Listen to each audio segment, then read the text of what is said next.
And I am thrilled to have you all here, either admitted students or prospective students who are thinking about applying. So the way that I like to structure this is I just do a quick, and I mean very quick, little slide deck overview of the BFA program, what makes this so wonderful, what makes this so unique. And then really it's open to you all for questions. Because I know that when I do the slide deck, I get very enthusiastic and I have a lot of things to say.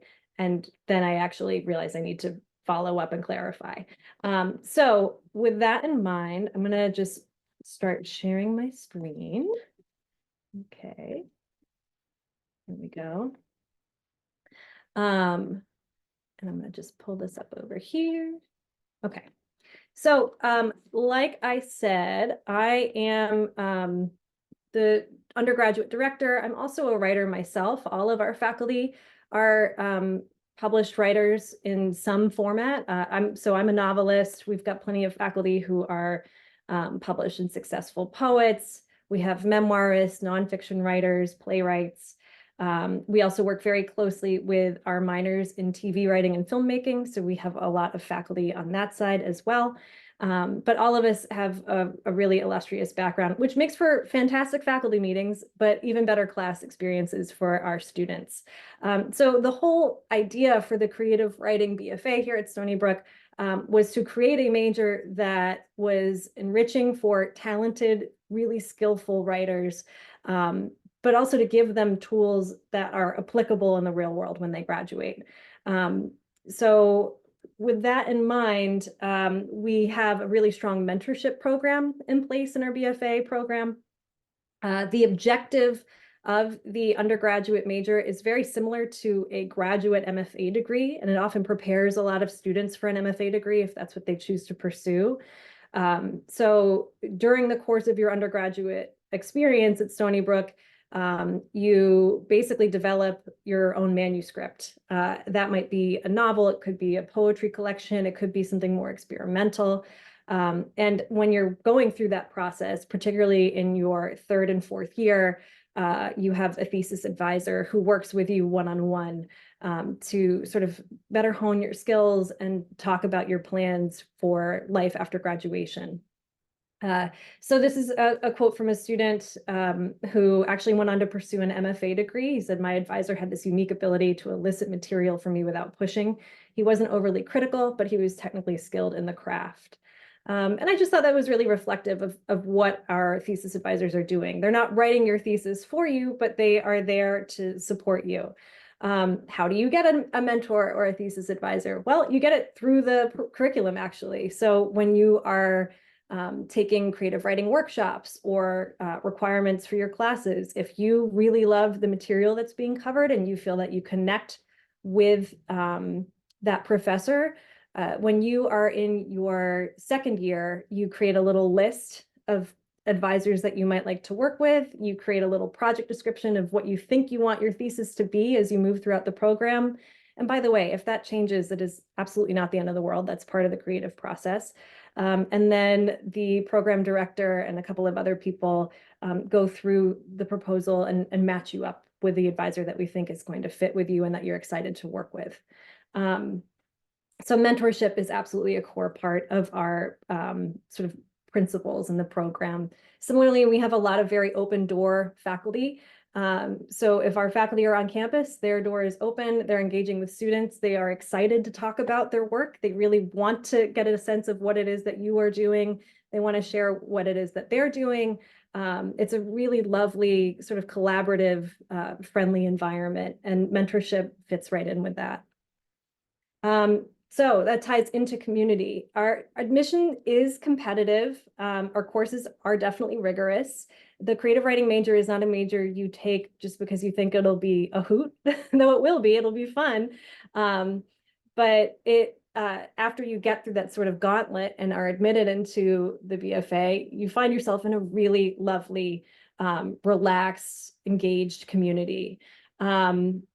So we have about 25 majors that we in each class. So, class of 2024, class of 2025, we have 100 majors in total. We keep it capped at that, specifically because we really want our students to feel like they're in a small supportive environment and they're getting as much attention as possible from our faculty. We want it to basically be a studio experience within an enormous university with a lot of resources.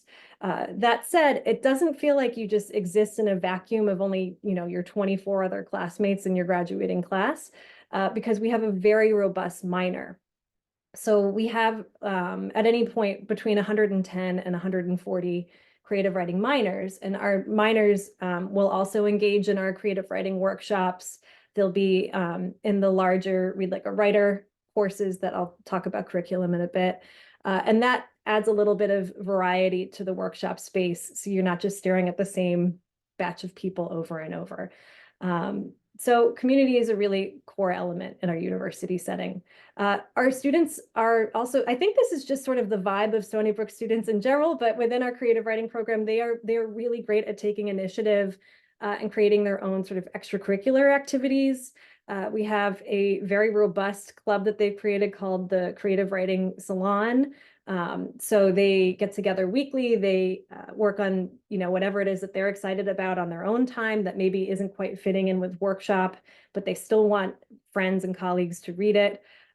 They invite professors to come and give like a soapbox presentation that might not necessarily fit in with a class, but I was invited to give a soapbox presentation there recently on sexism in the publishing industry, which I was happy to talk about. So we have that club element. We also, in the last couple of years, have an undergraduate magazine that was developed by our undergraduates called Sandpiper Review, and it immediately became a huge success.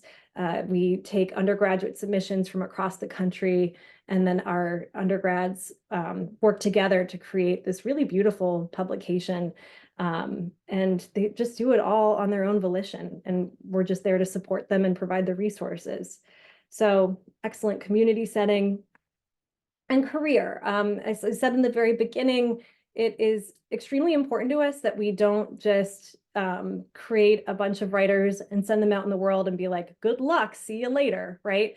We want to make sure that our students have actionable skills that they can apply in a number of different ways. So just in the few years that this program has been established, about 40% of our students go on to graduate school in some capacity. So that might be an MFA degree, it could be an MA in English, it could be a doctorate in English. A lot of them go on to medical school, weirdly, I guess because it's the Stony Brook energy, right? So there are some that really want to mix like sort of a public health experience with their creative, narrative work and make science a little bit more communicable to the rest of the world. We have students who go on to teach. We have several that teach abroad right now in different countries. I've got one that just emailed me from South Korea last week to say hi. And then we have students that have gone on to work in publishing or public relations, or just like attorneys' offices in general as paralegals, if not attorneys themselves. So right here, I actually know what my long-term process is now, not only for creative writing, but for any project that I do. It's important to know how you work when something takes longer than a week. And this was from a recent graduate of ours who, when we asked them what the main takeaway was for the program, that was what she felt was the most important. Sort of her long-term resilience and commitment to big projects is a skill that she feels has really translated well in her career after graduation. So after career, we have cost. I mean, this is kind of a no-brainer, but tuition is really reasonable at Stony Brook. We benefit from state university tuition, but we get to maintain this really wonderful, intimate liberal arts studio environment.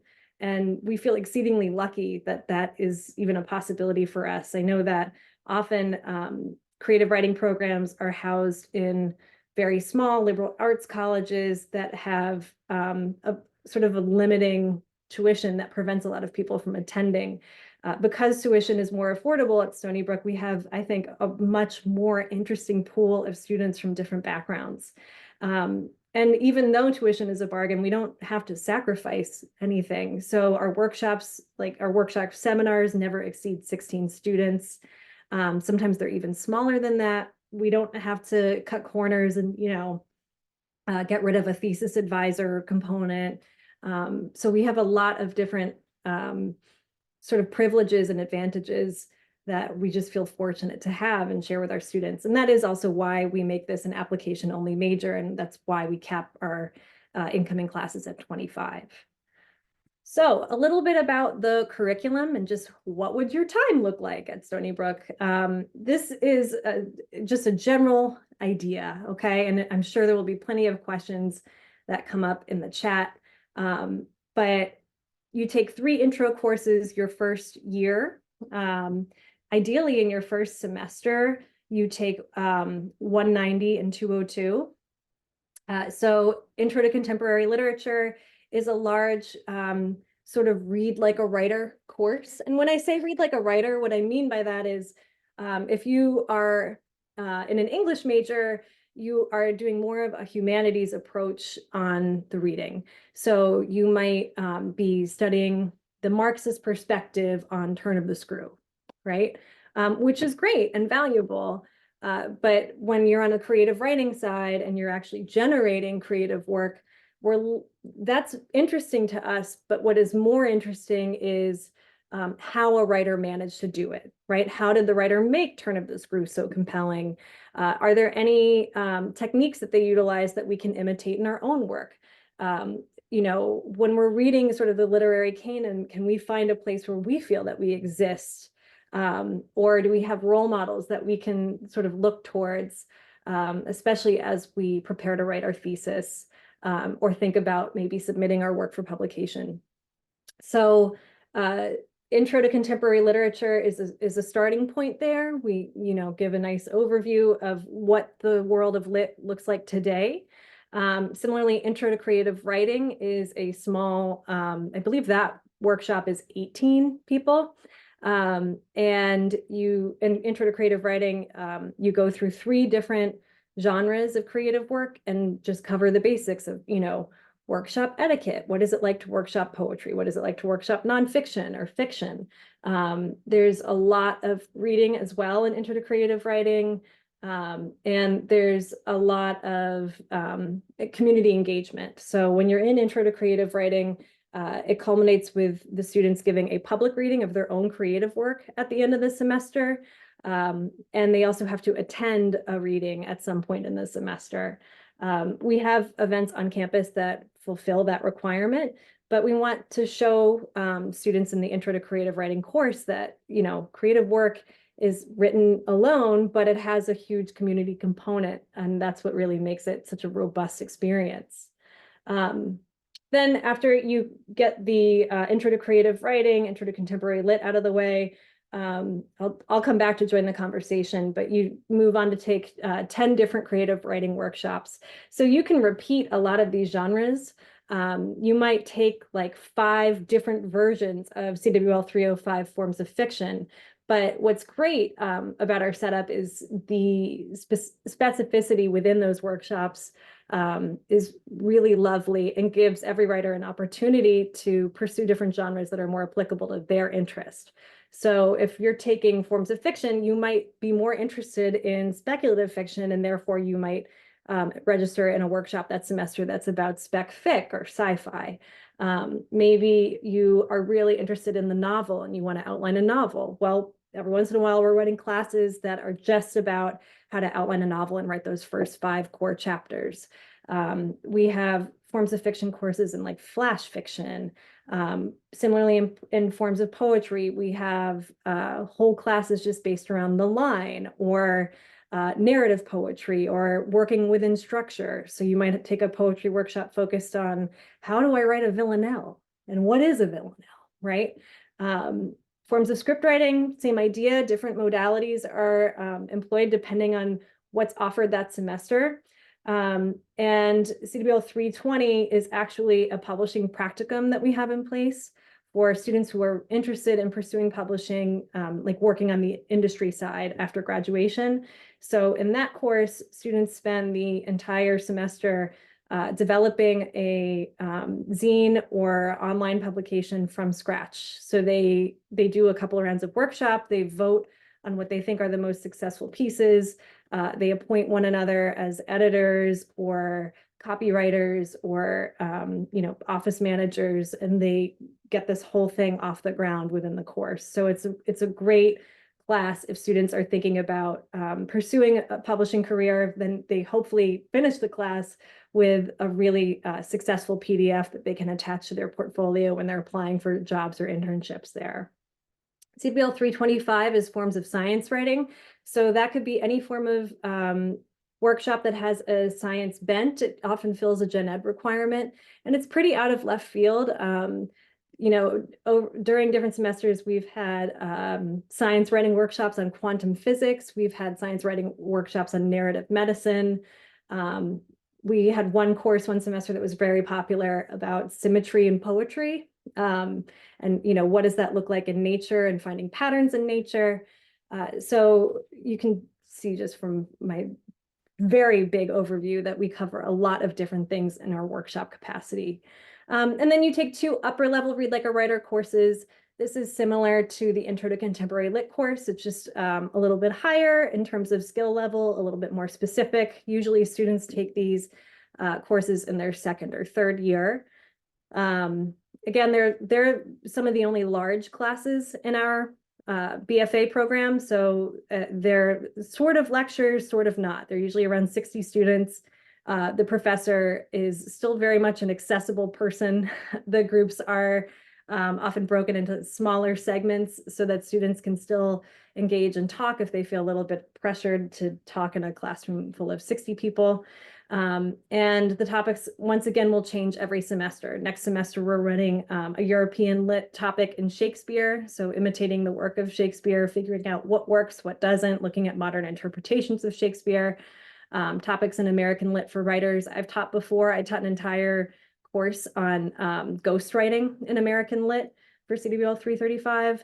And then topics in world lit, it's kind of self-explanatory. It might be covering, Latin American writers. It could be covering writers from a certain time period around the world, just to make sure that we have a comprehensive understanding of the literary world for our undergraduates. And then the big kahuna is the capstone cluster. So students take the capstone cluster in their senior year. It is in their 1st semester, so the penultimate semester before graduation. They take an ethics course. So the ethics of the creative imagination is about sort of the quandaries that you can come across in your own writing career. So that might be, is it ethical do you feel as a writer that it is ethical to improvise on a story that's already been published or written? How do we appropriately give credit to things? What is copyright? Is it okay to write about somebody from another gender or race, right? And so there are lots of readings offered within Ethics of the Creative Imagination that grapple with those bigger sort of existential or life applied questions in the writing career. And then there's a senior project as well. So senior project is one of my favorite classes. It's the least flashy of titles, but it's the most useful for our soon-to-be graduates. Over that senior project class, you engage in different types of research, which help you build out your thesis. But you also engage in career research. So you learn about how to apply for a fellowship. What is a fellowship? How to apply for a grant? What is a grant? You have to research graduate programs if you have interest in graduate programs, figure out which ones are more viable or less viable for what it is that you want to do with your career. Sort of the big questions that start to crop up for students, particularly in their 4th year, get addressed within the safety of the senior project course. And then we have Mind the Gap and Independent Reading. This is a course that is run with your thesis advisor. You take a list of books that you should have read, but you haven't encountered yet in undergraduate work. So, let's just say that you've never read Pride and Prejudice and you feel a little guilty about it. Mind the Gap in independent reading is an opportunity for you to read that list and talk about it with your thesis advisor, actually get those books out of the way. So if you've never read the Odyssey, that might come up in Mind the Gap.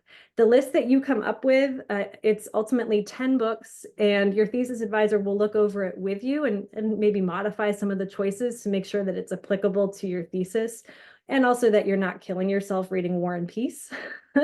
I had one student one year who wanted to read War and Peace and the Bible, and then a ton of, like, you know, James Joyce Ulysses and David Foster Wallace. And while I admired the ambition, I also really wanted them to survive the semester. So we balanced things out a little bit more.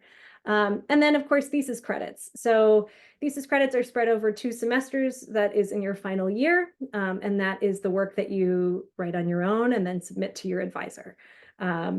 Your thesis is handed in the last week of classes in your senior year. And then once it's approved by the department, we have a convocation ceremony and you go out into the world and you do great things. And so that is the very fast 20-minute overview of the BFA in creative writing. I am sure that you have a million questions. I am sure that I said too many things. So with that in mind, feel free to drop them in the chat. Let's see. So I see one that already is, I'm curious if I could go for an MFA in creative writing with an English major. Yeah, I mean, I had an English major before I went and applied for an MFA. So that is absolutely a possibility. I didn't have an opportunity or option to pursue a creative writing major as an undergraduate, and so English was my next best option, but I knew that I wanted to be a writer and have this more generative experience. And so that was sort of what I chose to do. But yeah, an English major is equally valuable. We also have plenty of students who double major and will pick up English and creative writing just to really feel enhanced and competitive on the market. Any other questions? So how do you get admitted? And okay, how do you get admitted into the creative writing from a pre-major creative writing? Does that happen in sophomore year, and how competitive is it? So if you were admitted into Stony Brook as a whole and you declared yourself as a pre-creative writing major, but you did not submit an application to us, or you submitted an application, but maybe we said, hey, you got to work on this a little bit more, maybe consider reapplying, then yeah, you would submit material to us. We would take a look at it and review it with a committee, and then we would let you know that you've been admitted into the major. Being admitted into the major is different from being admitted into the university, right? So you can get into the university, but you still have to submit a writing sample to us. And just so you have access, let me show you where you can get all of that info about the application process. So let me just pull that up really quick. Boop, boop, boop. Okay. I'm just going to share screen again. All right. So if you go to our BFA website, you will find, and it's very easy. I mean, you just give it a Google, it'll come up, Stony Brook BFA. If you want information about how to apply or the specifics of applying for prospective students, you go right here, you click on how to apply. And we have this little handy dandy thing about, okay, here's what you need for the actual university, right? So the Stony Brook application info, and then what you need for your creative writing supplement to apply to the major. So you'll see here, we have statement of purpose and a writing sample. If you have follow-up questions about the statement of purpose and the writing sample, surprise, we have info about that on the website as well. So the statement of purpose is a very brief sort of opportunity for us to get to know you. Why do you want to do the major? You know, what is interesting to you about writing? And the question here is tell us about a book that changed you in some way, even if you hated it, right? Just to give us a sense of who you are. Your writing sample is your best work. It can be of any genre. It could be multi-genre. Maybe you submit a couple of poems and then you submit like a piece of short fiction. As long as you're keeping it under 15 pages, we will read it. And we have a note here over quality, not quantity, right? So whatever you feel is your absolute best, most polished work, that is what you should submit. I just want to add a little note here. Please do not submit academic essays, right? Since this is a creative writing major, we want to see creative work. So occasionally, every once in a while, we'll get an essay about, Harriet Tubman, and it'll be like, that's awesome. I love that you wrote about Harriet Tubman, but we want to actually see the creative side of your brain. Okay, so let me see. There are a lot of questions here. What internship opportunities are there for the creative writing major? So we work very closely with the internship programs that are associated here with the university. We have had students that have interned at local papers. We've had students that one of them went into policy writing and was looking at actionable policy writing for the state of New York. We have a couple of interns who landed different publishing gigs. We had one intern recently who was doing Jimmy Fallon when the writer's strike happened. So that was great for us because we got to hear all of the gossip from the intern. So we knew everything first. It was very exciting. So there are plenty of opportunities for internships because Stony Brook has so many great resources. So using Handshake, taking advantage of that program is extremely beneficial for our students. There are a lot of different things cropping up all the time for internships. When do we receive the news of if we've been accepted into it says here into the minor creative writing program. So the minor, you don't need to apply to get in. You can just declare the minor, right? I think the declaration period opens at the end of March. So the minor is obviously not as rigorous. You're not doing a capstone. You're only taking a handful of creative writing workshops, but it's still wonderful. It's a great experience. So you don't have to declare, you don't have to submit a big application or anything to declare the minor.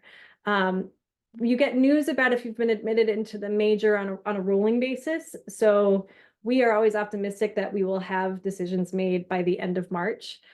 If you don't hear from us by the end of March, please give us a nudge because generally everything is locked down by then.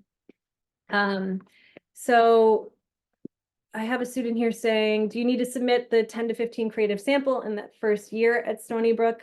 Yeah, if you've already been admitted to Stony Brook and you want to, go into the BFA in creative writing, yes, you need to submit that sample as soon as possible. So our application deadline for the fall is I think already passed. Is that right, Lauren? Yeah, okay. So our application deadline for 2024 has already passed. But when it reopens in, the fall, you can apply for the spring of 2025. But you can also apply for the major before you get into the university, right? So if you are in this meeting, you might have already submitted your application materials for the upcoming fall semester. What kind of majors are generally paired with a creative writing minor? For example, is education typically paired with a minor of creative writing?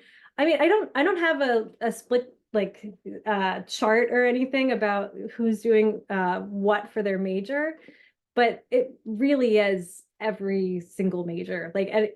I've had a student from pretty much every background in the classroom. And we have a lot of students, like I said, who double major as well. So, I mean, what's great about that is I was in a workshop once and a student wrote a sci-fi story and another student who was studying astrophysics was like, well, actually, here's how that would really work, right? So it's kind of wonderful to see both of those brains in the same class. So, I mean, we have plenty of English majors who double major in creative writing or they pick up the minor. We have a lot of journalism. We have a lot of health sciences or public health. I know of 3 that we have that are in, I think sustainability or something to that effect. So they're doing a lot of courses out in Southampton, but they're also double majors with us, which requires a little bit of footwork, but that is okay. And let's see, I'm just making sure that I'm not missing anything else. Um, Can you go from a minor in creative writing to a major in creative writing? Yes. I mean, the more you delay on applying to the major in creative writing, the longer it might take you to graduate, right? Because it's a 60 credit major. And so it's good to be sort of on top of it from the jump. So that's why we encourage you to, apply for the major before you're even in the university. But yes, we've had students before that have declared the minor. They're already taking intro to creative writing. They're already taking intro to contemporary lit, and they're like, wait a second, I really love this. I want to go for the major. And then they go and apply for the major. That's fine. That happens. Let's see. So I believe I answered, if I get a BFA in English major and a creative writing minor, I could go for an MFA. Yeah, you can have any major and apply for an MFA degree. You could have a major in, I don't know, pottery and apply for an MFA degree. The MFA degrees care about your talent, right? What's nice about the BFA major in creative writing is that it prepares you really well for an MFA, so it increases your odds. So you have a much more sort of honed thesis so that you can pull from when you apply to a graduate MFA program. You have a better understanding of what an MFA program entails instead of just this vague, like, oh, I think it's something to do with workshops. You have a lot of research attached from your senior year project course about what an MFA is actually going to do for you, or what MFA programs specifically are going to be beneficial for you. So let's see here. What is the workload like for those double majoring in English and creative writing? It's a lot. I mean, any double major is a lot, right? But it is not undoable. It's not impossible. So as long as you have a planning brain and stay in touch with me and with our program coordinator, Liz, you have a lot of opportunities to be successful in managing both majors at the same time. Every semester, again, this is part of why we keep our major application only. You have an opportunity to meet with me and our program coordinator and do sort of a quick assessment of your progress within the creative writing major. And if you're double majoring, then we encourage you to do the same thing with whatever your other major is. So you meet with us, we say, okay, here's what you should aim for next semester, maybe take 3 of these classes. And then you meet with your English side and make sure that they are guiding you as well on what to do. Let's see. What are the requirements for declaring a creative writing minor? I think we've already answered that, but you don't have to do anything there. You just fill out a little Google form. Usually it comes out in like the midway point of a semester to declare the minor. What is an example of a final thesis in a creative writing program? Oh, I love this question.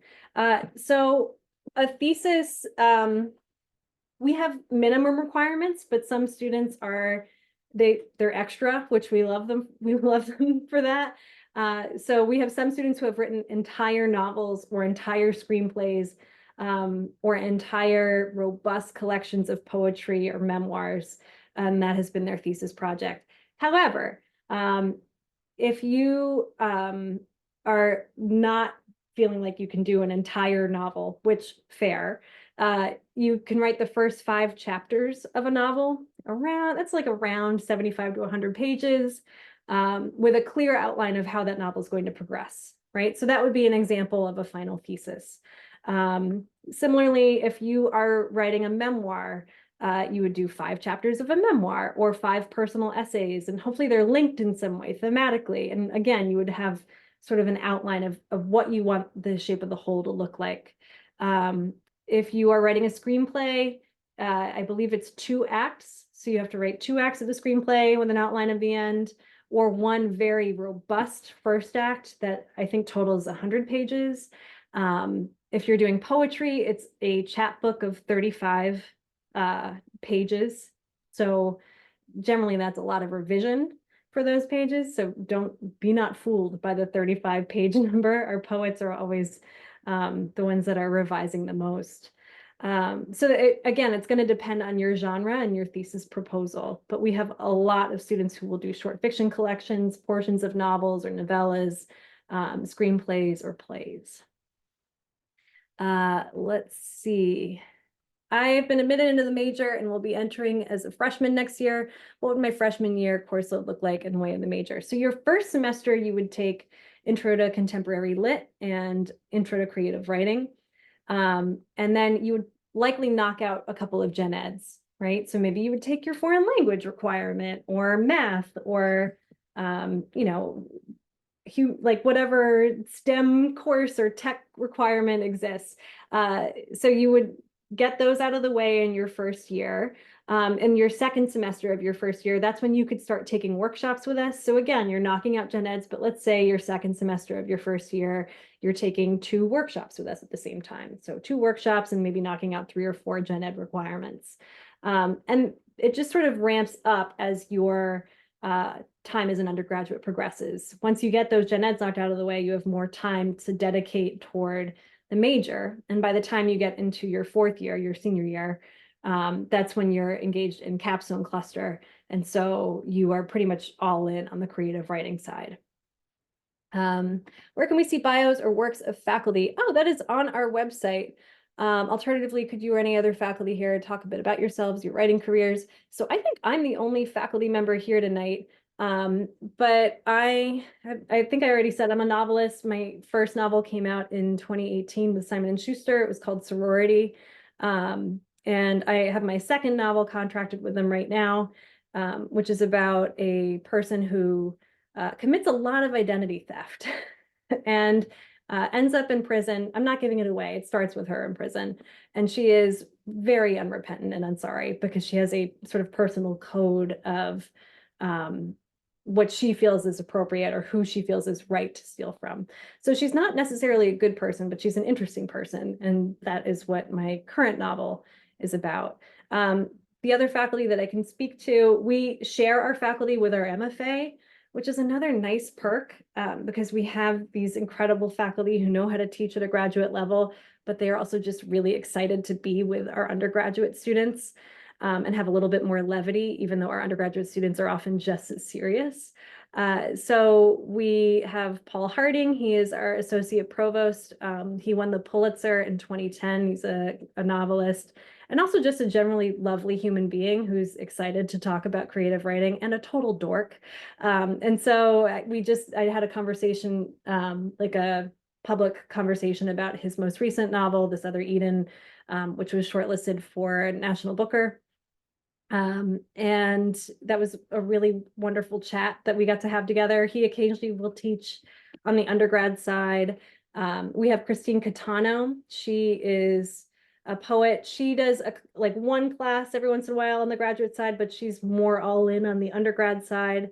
Her newest work just came out. So if you Google Christine Catano poet, I think it came out like 2 weeks ago. So we're very excited for her. We have Molly Gaudry, who is a novelist and a poet. Her work, you might have read like We Take Me Apart. We have Bobby Crace, who has a background in journalism, but has also had a really interesting career as a ghostwriter. And so he talks a lot about what that experience is like, whether or not it is draining to him, what he does to make it less draining. And he's also a novelist in his own right. We have, I'm trying to think of, it's like naming the 7 dwarves because we have so many. We have L.B. Thompson. She's also a poet and a nonfiction writer. So she is really interested in blending genre and sort of seeing what boundaries can be crossed where with genre. She loves to do a lot of visual art with her work. We also have Marissa Levine. She was nominated for a Bradbury Award last year. So she is really engaged in speculative fiction. She loves to talk about world building and fantasy. And, like when the movie Dune came out, she was very excited. Similarly, we have Kaylee Jones, who is interested in speculative fiction, and she also teaches memoir. So I could go on and on, but it is on our website. There's a little faculty section. If you type in Stony Brook BFA Lichtenstein Center as well, that'll come up because that's sort of what we're housed under. and our MFA faculty cross over to the BFA side all the time. So, do I know how I can add the minor my English major? I know it's a form. I wish I knew more about that. Lauren, do you know about adding a minor? I think it's just a matter of letting your advisor know that that's what you want to do. And then again, I think you just fill out a paperwork for it and then it's pretty much done. Yeah. Is there a study abroad opportunity for the creative writing major? Yeah. So once again, because it's Stony Brook, you can pick a lot of different places to pursue study abroad. Like double majoring, it's good to plan ahead on that. Obviously your senior year when you're doing capstone cluster, it's probably not the best time to study abroad, but your third year or even the end of your sophomore year, that's a great time. So maybe you study abroad to knock out some gen eds. Maybe you find abroad programs that relate to creative writing. Both opportunities are great. I know in the last year we've had, I think, 2 students study abroad at Oxford, which they used the Oxford Summer Seminar because they actually didn't want to miss any semesters with their cohort. They decided to do summer abroad programs, which was very sweet. But they still got to have that opportunity as well. Are there any summer programs for high school students? Not that I know of personally for creative writing.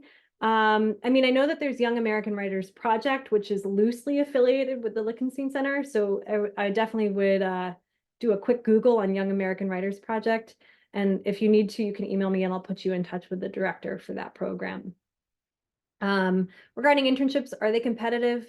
Yeah, every internship is definitely competitive, right? But what's nice is when you are in a major like ours, you have a lot of faculty that you can bounce ideas off of, that you can ask to help take a peek at your cover letter. So I wouldn't be daunted by that, right? Is the minor declaration form will be available on Solar? I think so. Again, definitely check with your advisor. Lauren and I are not experts on the minor and declaring, but I promise if you want to declare, we will find a way for you to make that happen. Is the statement of purpose in the writing sample past due? Yes. So the deadline for applying was on March 1st, right? If you already started the application process or you only submitted part of it, please let us know because we probably have your name floating around on our spreadsheet on hold. So if you just submitted like an incomplete application, reach out to us. If our admissions reader, the sort of person who's coordinating and chairing the admissions committee is feeling benevolent, they will probably let you submit that missing piece. Just to add to that, March 1st was the deadline for freshmen. If you're a transfer student, it's April 1st. Thank you. Okay, yes. So if you are a transfer student, then you have a grace of a month. Would high school AP English credits count for any creative writing class credits, gen ed English credits, or otherwise? Yes. I can't speak to the specifics of that, but as the director, I often have to review different syllabi and see if they sort of fit the bill or apply to a course. So plenty of transfer students will have taken creative writing courses that are at a college level. And I look over that syllabi and generally I'll say, oh, well, that would count as our CWL 300 creative nonfiction. And so that'll knock one out of the way. I applied as a transfer student. What will my junior year look like? Do you accept all transfer courses from my creative writing department in New Jersey? Again, I would have to look at each individual syllabi. It is very specific to the applicant. When a transfer student is admitted, we really want to make sure that they know what their world will look like at Stony Brook. So once they are accepted, we go over all of that together. The program coordinator and I meet with you and say, okay, we see that you took this class, we see this syllabi, that means that it'll apply to this gen ed and let's knock it out of the way, or this major requirement. And then together we help you figure out what your graduation date would look like, whether or not it would shift, how many courses you would need to take each semester in order to graduate on time, etc. But yeah, with transfer students, it's just so specific to each of them that we don't want to make a generalization about what your junior year would look like. What makes an attractive creative writing major application? That's a really great question. So I love seeing a statement of purpose that references books after sixth grade. So I see a lot of, my favorite book was The Hunger Games. And that's fantastic if it was, like, no shade. But I want to make sure that I'm reading student applications from students who have loved reading and have continued to read through high school, right? So I want to see a student who is really interested in somebody like Ocean Vuong, or who was moved by a short story they read by Tolstoy in class, right? Or who has questions about Nabokov, or found a local poet that they were crazy about. You know, those are the students that really stand out to me in their statement of purpose. When it comes to their writing sample, we are most interested in talent, right? So do we see a mind at work? It's funny how much you can tell whether or not a student is reading based off of their application. So are the mechanics clear? Is there a sense of plot in the work if it's a piece of fiction? Is there some real honesty that feels individualized and yet accessible in the poetry, right? So again, think about what is your most meaningful, exciting work. If you do submit sci-fi or fantasy, because we see a lot of sci-fi and fantasy, I just want to mention that we see a lot of sci-fi and fantasy that is all world building. I call it the Sims building, because I don't know if any of you have ever played The Sims, but it's like building the house, but not actually letting the people walk around in it.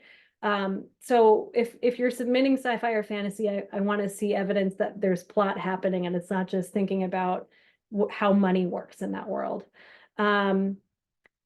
Is movie writing, TV writing, and other screenplay writing available with the BFA? Yes, so we have students who write a screenplay who will write screenplays for their BFA.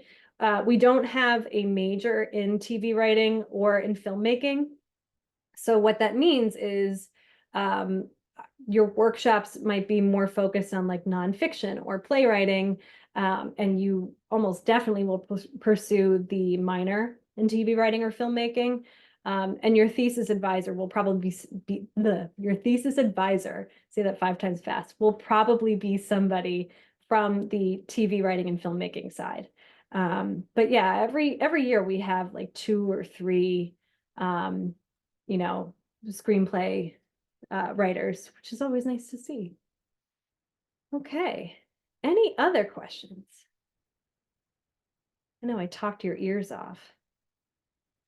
Will we be let know if we're not accepted into the program? Yes, we let you know either way. And I just want to say, if you are not admitted into the major, it's not because we think you stink and you're terrible, right? That's not why. If you're not admitted into the major, it really might just come down to, we don't know if the career plan that you outlined in your statement of purpose is something that we can actually help you with, or we don't know if we have enough course offerings for you that are actually going to assist you in some way. We don't know if we have a faculty member who can advise you in the best direction. It really might not be anything about your talent or value or worth or excellence as a human being. For what it's worth, I applied to like 15 MFA programs and I got into 2, you know, it's a numbers game. There are lots of people who want to be writers. And unfortunately, we can't take all of you. So please don't take it personally. Maybe the person reading your application just had a bad sandwich before they read it. Who knows, you know? I'm kidding about the sandwich. But I recently got admitted into the English program. Am I still able to submit an application to double major in creative writing? I don't know. I mean, I think that if you're applying as a first year, the deadline is passed for now. So I would say apply, or, you know, work on getting those English credits out of the way and then apply in your fall semester. So in your first semester, apply to the creative writing major and see if you can pick it up. Okay. If you have questions, by the way, about our course offerings, because they are so varied and they change every semester, I just want you to know that we list them on our website. So I'm going to share screen one more time before I end this meeting. I hope that's okay, Lauren. So, all right. If you are hanging out on the BFA website, as I'm sure you do, right? Like that's just something you do every night before bed. I'm kidding. You will go to courses and topics, and we post what we offer every single semester so you can see exactly what that looks like. So this is what we're teaching this semester. Here I am. You can read the description of what it is that we cover. You can see we break the workshops into different sections. So we have got our nonfiction, writing from life is one that we're doing. Fireside Tales is a fiction course that we're offering right now. So it's a workshop focused on fables and parables. Experimental writing is another workshop we're offering. Artful Science, Worlds Within Our World. So this is more about strange and specific niche communities in fiction, flash fiction, point of view. So you can see like it goes all over the place, writing about intimacy in fiction, beginnings and endings, monsters are people too. So yeah, I mean, it's all here. You've got plenty of, and you can look at the days of yore if you feel like it, just to get a sense, because sometimes we offer those workshops again. Okay. Would I say the course offerings in the major in creative writing are valuable to English majors? I don't know exactly what it is that an English major, like what you're going for as an English major. So I think it's going to depend. If you're in the English major because you want to teach high school English and you see that there's a workshop being offered in nonfiction and you want to figure out how to write a more cohesive narrative of your life, go for it. No harm. All right. Any other questions? Okay, my friends. Well, thank you so much for joining. If you need to, if you have any follow-up questions, or as soon as we end this, if you're like, oh God, why didn't I ask this? You can always shoot me an email. It's just my name at stonybrook.edu. So it's genevieve.crane@stonybrook.edu. It's also on the website. There's also a general creative writing email that's accessible on our website as well. All right.